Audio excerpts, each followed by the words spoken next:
Magandang umaga sa ating lahat. Narito po ang ating update sa binabantayang Bagyong Christine.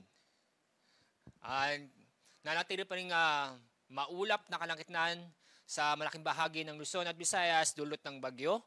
Kasalukuyan, ang layo ng sentro ng bagyo ay nasa 360 kilometers silangan ng Infanta, Quezon. Bahagyang lumakas ang Bagyong Christine. Ngayon, ang lakas ng hangin na malapit sa gitna ay maabot sa 85 kilometers per hour, samantala ang pagbugso ng hangin ay nasa 105 kilometers per hour.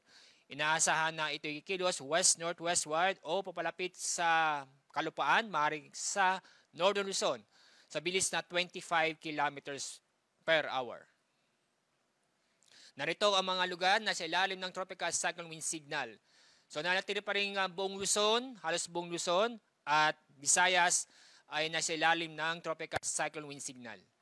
Signal number 2 ay nakataas sa Ilocos Norte, Ilocos Sur, La Union, Pangasinan, Apayao, Abra, Kalinga, Mountain Province, Ibugao, Benguet, Mainland Cagayan, Isabela, Quirino.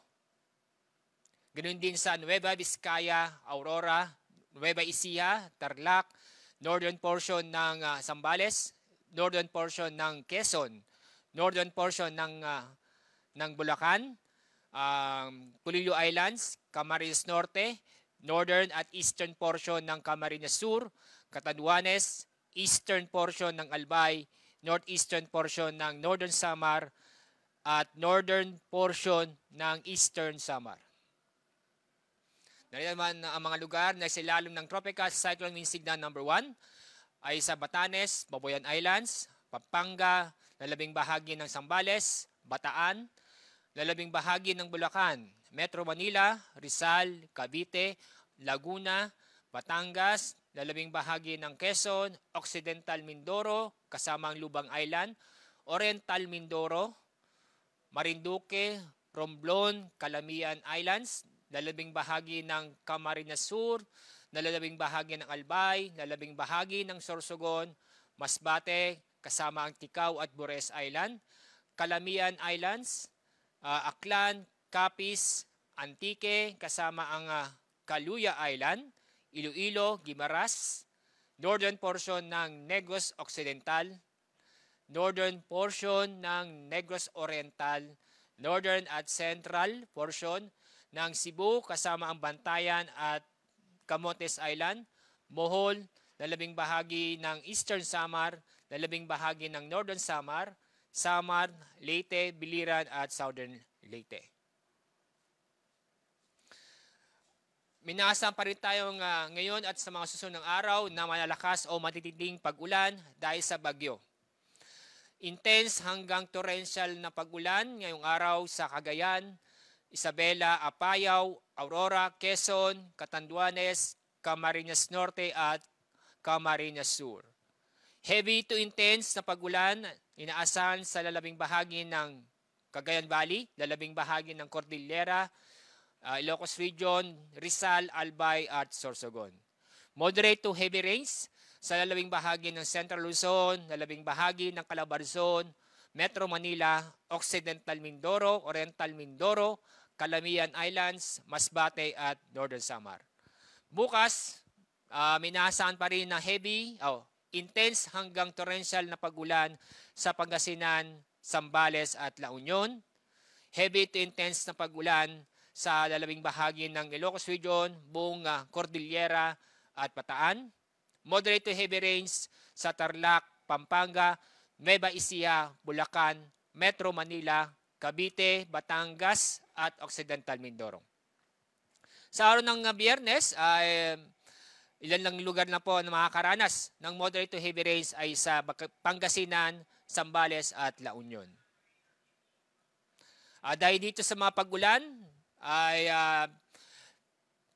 manatili pa rin tayo maging alerto at mag-ingat at alamin pa rin ang ligtas na lugar dahil nandiyan pa rin ang banta ng pagbaha o pagguho ng lupa. Inaasahan pa rin malalakas na hangin ngayong araw hanggang sa Biyernes.